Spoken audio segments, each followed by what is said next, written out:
नमस्कार, आप देख रहे हो न्यूज़ सीजी 24। छत्तीसगढ़ के 2018 के विधानसभा चुनाव में जहां कांग्रेस पार्टी पूर्ण बहुमत के साथ सत्ता में आया, उसके बाद ऐसे बहुत सारे ऐसे मामला को ऐसा उजागर किया गया। जी हाँ, हम बात करेंगे आज और सीधे जुड़ेंगे भाजपा के पूर्व कैबिनेट मंत्री और भाजपा के प्रदेश प्रवक्ता राजेश मूरत जी से।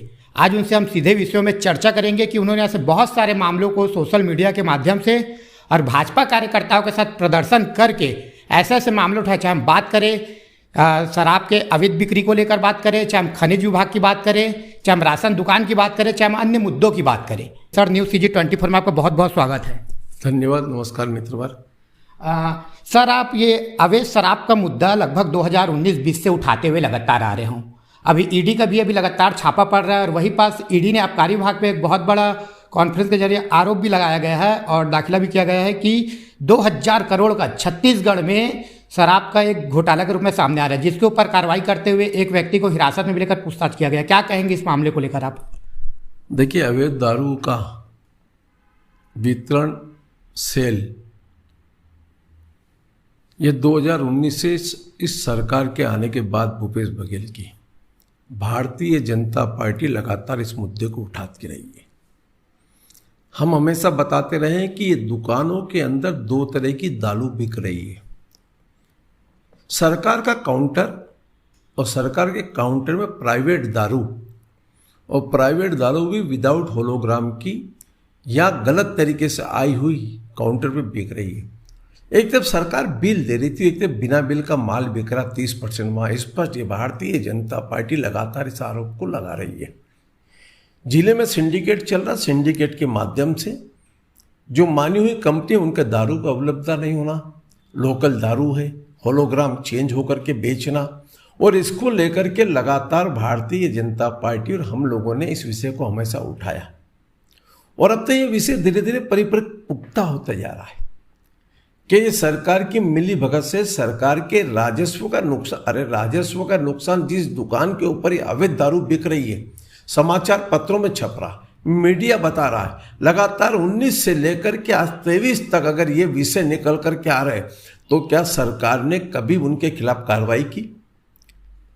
मीडिया ने तो दुकानों में जाकर दिखाया कि दो तरह की दारू बिकती हुई दिख रही है, लीजिए आप, तो क्या आपने संज्ञान में लिया? और यही विषय जब लगातार जनता के बीच में चर्चा का विषय बना, और पिछले दिनों जब ईडी की कहीं न कहीं जाकर के रेड पड़ी, उस रेड के अंदर दारू का कनेक्शन जुड़ा हुआ मिला, और जब खनिज विभाग के अधिकारियों से पूछा गया, उनसे पूछताछ हुई, ईडी ने जब की, दारू की दुकान पे जब रेड मारा तो वह मालूम पड़ा कि एक दारू दुकान के अंदर आपको विदाउट होलोग्राम फर्जी लेबल लगा हुआ दारू बिक रहा। एक दुकान पे काउंटर में बिल कट रहा, वहां बिल नहीं कट रहा। तो जब दुकान पे दो गल्ले चल रहे हैं और दुकान में अवैध दारू की बिक्री हो रही है, और ये लगातार विवेचना के बाद में निकल कर क्या है कि इतना बड़ा छत्तीसगढ़ का एक सिंडिकेट और एक सीनियर अफसर जिसको ईडी ने पूछताछ के लिए बुलाया, वो छुट्टी लेके चला गया। वो कहता है साहब कि मैं काम नहीं कर सकता। छत्तीसगढ़ झारखंड के अंदर ट्रेनिंग देता दारू के बारे में कि कैसे, और यही सिंडिकेट जाकर के वहां दारू का काम करने की बात करते हैं। क्योंकि इसलिए अवैध दारू कैसे संचालित की जाए, अवैध दारू का संचालन कैसे होगा, किस दुकान में जाएगा, वहां कौन पैसा एकत्र करेगा, सरकार का राजस्व अलग होगा, बिना होलोग्राम के आप माल बेचोगे, और सरकार का अगर राजस्व का नुकसान हो तो आबकारी विभाग ने आज तक कितने केस बनाए? प्रश्न यह खड़ा होता है कि जब सरकार स्वयं अपनी दुकानों का संचालन कर रही है और उन्हीं दुकानों में अगर अवैध दारू बिक रही है, तो उस अवैध दारू को सरकार ने रोकने के लिए कौन सी योजना बनाई? और जब विपक्ष लगातार इन मुद्दों को उठा रहा, उसके बाद में भी आपने कभी ध्यान में नहीं दिया, आपने संज्ञान में नहीं लिया। इस बात को इंगित करता है, माननीय भूपेश बघेल जी का आज इंटरव्यू आया, बोला कि कोई राजस्व का नुकसान नहीं कहीं। अरे सरकार लगातार, विपक्ष के नेता लोग लगातार हाउस से लेकर सड़क तक इस बात को उठा रहे, अवैध दारू के विषय के ऊपर बोल रहे हैं, अवैध दारू का संचालन के विषय के ऊपर बोल रहे हैं। आपको दुकानों में अवैध दारू बेच रहे उसके बारे में बताया जा रहा, आपके राजस्व के नुकसान की बात नहीं है। ये छत्तीसगढ़ की जनता को सिंडिकेट बनाकर योजनाबद्ध तरीके से लूटने की कार्य योजना सरकार के माध्यम से बनती है, और सरकार उसमें भागीदारी दिख रही है। क्योंकि आपने जिन विपक्ष के नेताओं ने कभी इस बात को उठाया, तो आपने उसके ऊपर कभी कार्रवाई नहीं की, आपने कभी उसको संज्ञान में नहीं लिया। आपने विपक्ष की बात को अनदेखा करके चला, और इसी बात को इंगित करता है कि जब ये ईडी ने रेड मारी और ईडी इनके तह तक पहुंची है और पूरी जानकारी निकालने के बाद में जो इसका संचालन करता है उनको गिरफ्तार किया, और गिरफ्तार करने के बाद में ईडी ने जिन जिन तथ्यों को उठाया, कोर्ट में गया केस, अब उस तथ्यों के आधार पर उन पर कार्रवाई की मांग हो रही है। यह स्पष्ट है कि छत्तीसगढ़ का घोटाला देश का सबसे बड़ा दारू का घोटाला निकलेगा। सर वही पास हम पिछले काफ़ी समय से और काफ़ी वर्षों से देख रहे हैं कि जो राशन दुकान और जो सोसाइटी में जो चावल का वितरण होता है, जिसमें आप लोगों का आरोप है कि केंद्र सरकार से आने वाले 5 किलो चावल और जो अन्य ऐसे बहुत सारे मामलों को लेकर आपने लगातार सोशल मीडिया के माध्यम से आवाज़ उठाया और लगातार जमीन स्तर में प्रदर्शन किया, उसके बारे में आप क्या कहोगे? मित्रों, मैं आपको बताना चाहता हूं कि लगातार ये छत्तीसगढ़ में सरकार कांग्रेस के बनने के बाद ये सिंडिकेट तरीके से पैसे का एकत्रीकरण जो भारतीय जनता पार्टी ने एटीएम के रूप में जो कहा है कि छत्तीसगढ़ कांग्रेस पार्टी का एटीएम है, उसके सामने तथ्यात्मक बात है स्पष्ट। पहला, इस प्रदेश के अंदर खनिज संपदाओं की लूट, चाहे रेती के मामले में हो चाहे ट्रांसपोर्टिंग सिस्टम के मामले में हो, खनिज के ट्रांसपोर्टिंग सिस्टम के अंदर 25 रुपये प्रति टन के हिसाब से आपने कोल ट्रांसपोर्ट करने वाले लोगों से अवैध वसूली प्रारंभ की। भारतीय जनता पार्टी की सरकार थी तो ऑनलाइन हम परमिशन देते थे। ऑनलाइन परमिशन आने के बाद में कहीं किसी को जाने की जरूरत नहीं पड़ती थी, उसकी जितनी डिमांड थी वो उतना उसको परमिट कट के मिल जाता था खनिज विभाग से, और वो अपने हिसाब से ट्रांसपोर्टिंग करते थे। इन्होंने ऑनलाइन ख़त्म करके ऑफलाइन लेकर के आए, और ऑफलाइन में परमिशन देने के लिए इन्होंने 25 रुपया प्रति टन के हिसाब से ट्रांसपोर्टर से वो फैक्ट्री वालों से वसूल करना प्रारंभ किया। और जब ये सिंडिकेट पकड़ में आया, और सिंडिकेट के अंदर जो अधिकारी लोग थे, जो कर्मचारी लोग थे, और जिसका ट्रांजैक्शन इनका हुआ, वो आधे जेल में है अभी।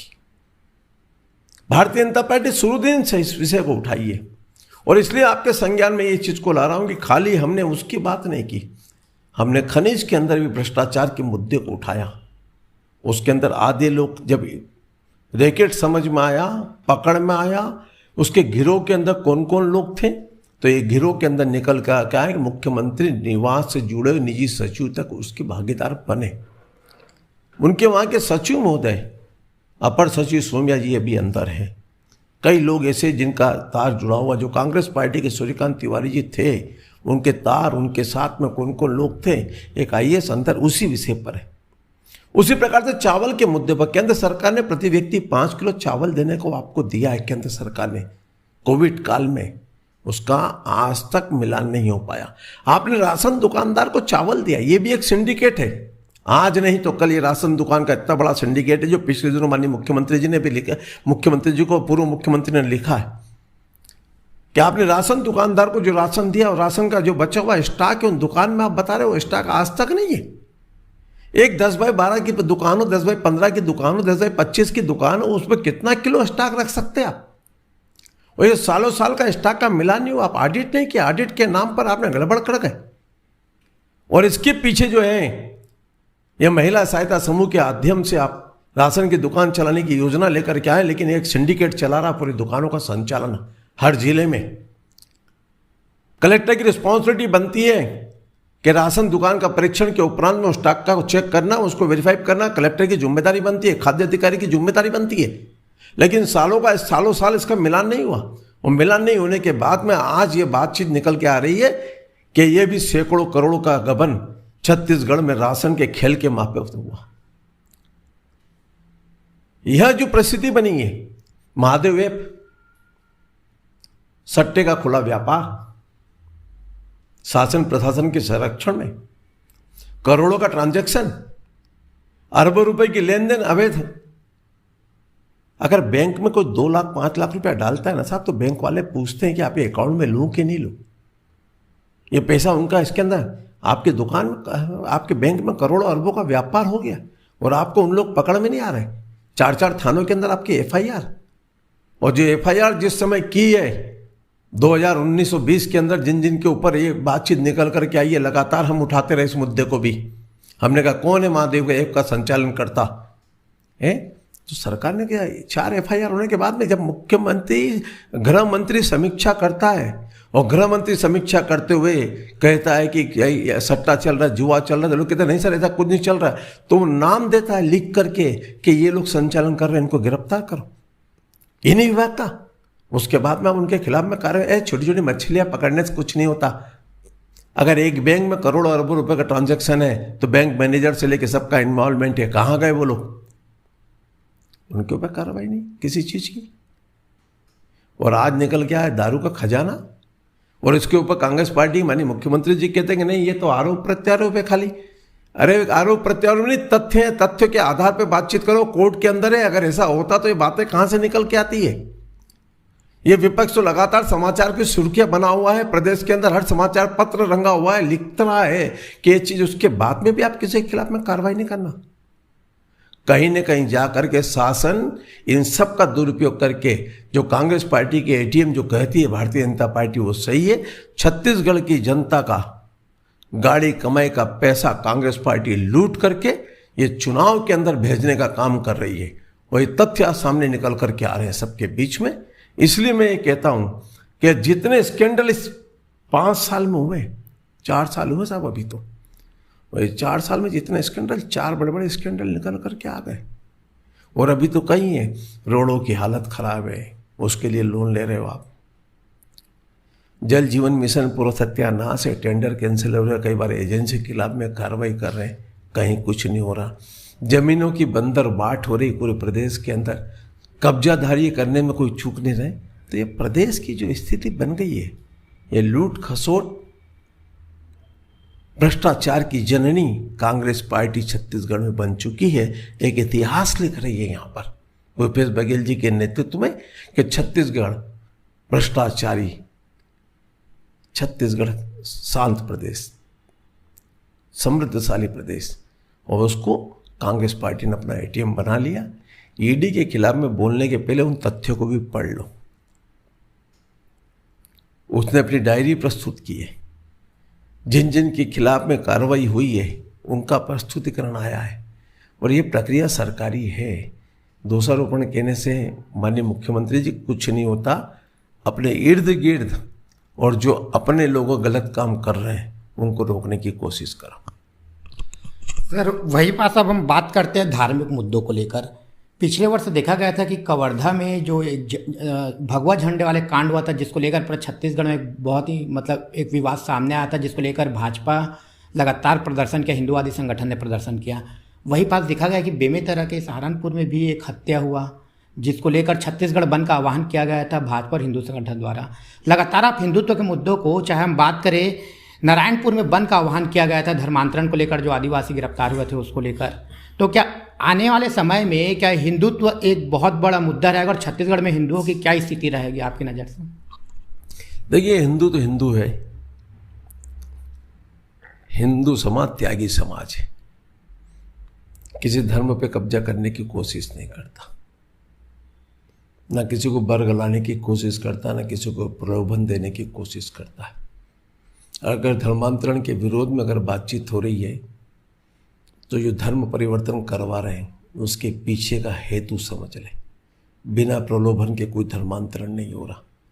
हजारों की संख्या में धर्मांतरण हो रहे हैं प्रदेश के अंदर, और जब हिंदू समाज और जनता जब जागृत होकर उसका विरोध करती है तो सरकार उसको दबाने का प्रयास करती है, उनके खिलाफ में झूठे मुकदमे बनाती है, उनको जेल में डालने की कोशिश करती है। और जब वही क्रिश्चियन समाज या अन्य समाज के लोग खुलेआम संविधान को जलाने की बातचीत करती है, उसके रिकॉर्डिंग, उसके तथ्य उनको बताए जाते कि ये ऐसा कर रहा है, उसके बाद में भी सरकार उनके खिलाफ में कार्रवाई नहीं करती। ये वोट की राजनीति कांग्रेस पार्टी की। कांग्रेस पार्टी हमेशा देश में जाति वर्ग के अंदर बांटने की कोशिश की। कभी भी उन्होंने ये कल्पना नहीं की संपूर्ण राष्ट्र हमारा है। सब जगह उन्होंने कहा है धर्म के आधार पर राजनीति कांग्रेस पार्टी की देन है। चाहे कवर्धा का मुद्दा हो, उस मुद्दे को सरकार सलटा सकती थी, ठीक कर सकती थी, लेकिन एक समाज का झंडा है उसको उतार करके मारपीट करना, उसके बाद में उस प्रकार का वातावरण बना देना, हिंदू समाज को वहाँ दबाने की कोशिश करना तो कहीं न कहीं है। जहाँ के पिछले दिनों हुई है घटनाक्रम, आप उत्तर प्रदेश में घटना होती है तो आप जाते हो, वहाँ चिल्लाते हो। और छत्तीसगढ़ में घटना घटी, आपके घर नगर से अंदर घटना घटी, वहाँ आप जाना भी उचित नहीं समझते, उस परिवार से मिलना भी उचित नहीं समझते। जिन लोगों ने घटना को अंजाम दिया, उन जो इसके अंजाम करता थे, उनको गिरफ्तारी करने के लिए सरकार प्रयत्न नहीं करती है। सरकार की दोहरी मानसिकता है, और सरकार हिंदू समाज को दबाना चाहती है। हिंदू समाज दब नहीं सकता, ये हमारी संस्कृति है, हम इसकी जननी हैं, हम सब भारत माता के बेटे हैं। जाति वर्ग समाज अलग होगा लेकिन भारत एक है। इसके लिए भारतीय जनता पार्टी विचारों पर हमेशा लड़ती है, लड़ती रहेगी। और जिस प्रकार के अगर इस प्रकार का कभी आएगा अवसर तो लोग उसका उत्तर भी देने में पीछे नहीं हटेंगे। सर वही पास अभी एक फिल्म रिलीज हुआ है केरल द स्टोरी, जिसमें दिखाया गया कि केरल में कुछ लड़कियों को किस प्रकार से मतलब बाहर ले जाकर जैसे लव जिहाद का उसमें मामला दिखाया गया, सामने आया गया। उसमें बहुत सारे अन्य जो अत्याचार हो रहे हैं वहाँ केरल में, उसके ऊपर जो दिखाया गया उसको लेकर आप क्या कहना चाहोगे? देखिए वो स्टोरी है और फिल्मांकन किया गया है, देखना चाहिए, समाज में जागृति आना चाहिए। और इस प्रकार के लोग जो कृत्य करते हैं समाज के बीच में उनके आईने भी आना चाहिए, उनके चेहरे भी आना चाहिए, ताकि भविष्य में ऐसे जो काम करता लोग हैं उनको समाज उनको सुधारने का काम भी करे और गलत काम करने वालों को सजा देने का काम भी समाज करे। ये एक जागृति फिल्म है। सर अब सबसे इम्पोर्टेंट चीज़ हम बात करते हैं, मुख्यमंत्री भूपेश बघेल का भेंट मुलाकात का कार्यक्रम लगातार छत्तीसगढ़ में चल रहा है और उसका सीधा कहना है कि हम जनता से हम सीधे जुड़ रहे हैं। वही पास लगातार आप लगातार सोशल मीडिया में इसका विरोध भी कर रहे हो कि वो आम जनता से नहीं मिलकर तो कांग्रेस नेताओं से या कांग्रेस कार्यकर्ताओं से सीधा बातचीत कर रहे हैं, उसको लेकर क्या बोलोगे? भेंट मुलाकात का कार्यक्रम योजनाबद्ध तरीके से शासन द्वारा संचालित है। किन से बात करना, कितनी बात करना, ये स्क्रिप्ट लिखी हुई है। जब आप भेंट मुलाकात करने आए तो विपक्ष हो या कोई भी हो, जनता है ना, अगर वो अपनी बात है तो विपक्षियों को रोकने का काम क्यों करते? कोई काले कलर के कपड़े पहन के आओ, उनके कपड़े खुलवाने का काम क्यों करते? चेंज कर क्या हो? जनप्रतिनिधि अगर कोई बात रखना चाहता तो उससे कहते हो नेतागिरी। और आपको मालूम है पिछले दिन एक नौजवान ने, बेरोजगार ने अपना विषय उठाया था, तो उसके पिताजी तक चले गए थे कि तुम्हारे आपने कभी बात की है क्या मुख्यमंत्री से? तो जनसंवाद कार्यक्रम में माननीय मुख्यमंत्री जी के अनुकूल अगर कोई बात नहीं तो बहुत जल्दी चिढ़ जाते हैं, तुम नेतागिरी मत करो। अरे भाई तुम भी तो नेतागिरी करने ही निकले हो जनसंवाद में, क्या करने निकले हो? और जब जनता अगर राजा के सामने अपनी समस्या रख रही है तो उसको धैर्यतापूर्वक सुनो, समाधान करो। अगर जिन लोगों ने गलतियां की है उस गलती को सुधारने का अवसर भी तो आपके सामने है। लेकिन ये डांट धमकाओ, विरोधियों को चमकाओ, यह कार्यक्रम है, ये भेंट नहीं है, न मुलाकात है। ये हर कार्यक्रम में एक दो को सस्पेंड कर दो, डांटो डपको कार्यक्रम चल रहा है, ना कि जनता को कोई लाभ मिल रहा है। सर एक आखिरी और लास्ट क्वेश्चन हमारा, छत्तीसगढ़ में बढ़ते हुए अपराध को लेकर लगातार आप सोशल मीडिया के माध्यम से और लगातार जमीनी स्तर में प्रदर्शन करते हुए आ रहे हो। कुछ दिन पूर्व देखा गया था जगदलपुर में एक अधिकारी को मतलब बदतमीजी करने का मामला सामने आया था कांग्रेस के नेता द्वारा, और ऐसे ही अन्य बहुत सारे मामले सामने आते जा रहे हैं जहाँ पर हम हत्या की बात कर सकते हैं, अन्य आपराधिक गतिविधियों की बात कर सकते हैं। तो छत्तीसगढ़ का जो 4.5 साल या 4 साल में जो वातावरण निर्मित हुआ है उसको आप किस प्रकार से देखते हो? देखिए छत्तीसगढ़ में कानून व्यवस्था तो एकदम ध्वस्त हो गई है, थानों का राजनीतिकरण हो गया। गांजा, चरस, अफीम, चाकू, छुरी, तलवार, पिस्टल, कामन पेपरों की सुर्खियों का रंग बना चुका है। कभी एसपी, आईजी, एसपी की मीटिंग लेते हैं, मुख्यमंत्री जो कहते हैं कि अगर किसी थाने के अंदर है तो उसके कप्तान सस्पेंड माने जाएंगे। आज तक एक कप्तान सस्पेंड नहीं हुआ साहब। बड़े बड़े घटना घट गए लाइन आर्डर को लेके, और कांग्रेस का विधायक जी धमका रहे, मार रहे। युवक कांग्रेस के नेता लोग 307 की धारा लग रही उनके ऊपर, गिरफ्तारी नहीं हो पा रही। थाने के अंदर टीआई को चमका रहे, धमका रहे, एनएसयूआई के कार्यकर्ता नेता लोग कॉलर पकड़ रहे हैं। तो ये रोज की घटनाक्रम है और इनके खिलाफ में इतने हौसले बुलंद हो गए हैं कि आप तो डालना धमकाना तक तो ठीक है, आप तो पकड़ के थप्पड़ तक मार रहे हैं बड़े बड़े लोग। तो कानून व्यवस्था बची कहाँ?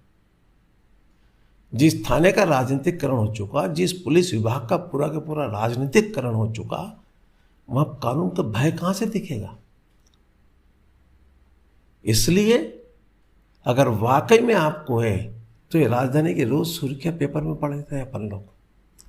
जहां पर मुख्यमंत्री रहता है, वहां डीजीपी रहता है, गृह मंत्री रहता है, उनके गृह नगर के अंदर हत्या खुलेआम हो रही है।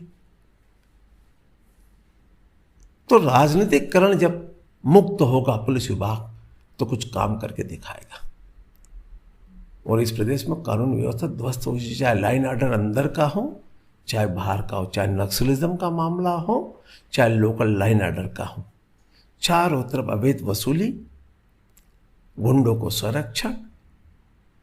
अब तो पुलिस विभाग वाले जमीन के ऊपर कब्जा कराने जाते हैं, सुपारी लेते हैं। ये स्टेट में कभी नहीं हुआ था। गांजा का तो रोज समाचार छपता है। तो इसलिए प्रदेश की लाइन ऑर्डर व्यवस्था ध्वस्त हो चुकी है। कोई नहीं, इसका भगवान मालिक है।